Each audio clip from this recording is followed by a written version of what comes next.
Futures point to higher open on Wall Street. The jobs report from last week continues to be digested as Fed comments take the spotlight. Now, New York Fed President William Dudley is speaking this morning, and he says that he favors gradual rate hikes if the U.S. economy stays on its current trajectory. Now, last week, U.S. indices closed flat despite the stronger than expected jobs report. Shares in the autos, as well as components, media, and banking sectors lost momentum. Meanwhile, shares in the semiconductors and semiconductor equipment, real estate, and utility sectors ended higher. And on the economic data front, the change in non-farm payrolls grew by 178,000 in November from 142,000 in the previous month.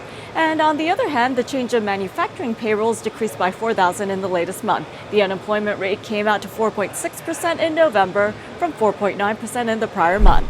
As for your advancers and decliners at the end of last week, 53% of S&P 500 constituents traded higher on Friday.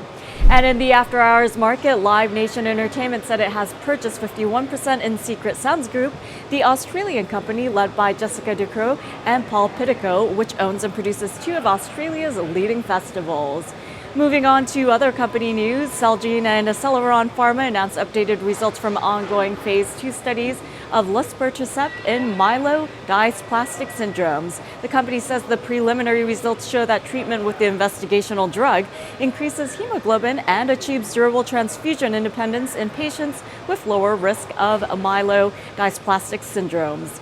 In today's earnings releases, no major announcements are expected. As for economic data releases at 9:45 a.m. Eastern Time, the final reading for the November market U.S. services PMI will be released. Expectations call for a reading of 54.7.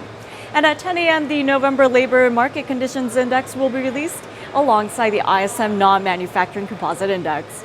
As for overseas markets, Asian markets were lower with the Nikkei off minus 0.8%, the Hang Seng down over 0.25%, and South Korea's Kospi off by nearly minus 0.4%.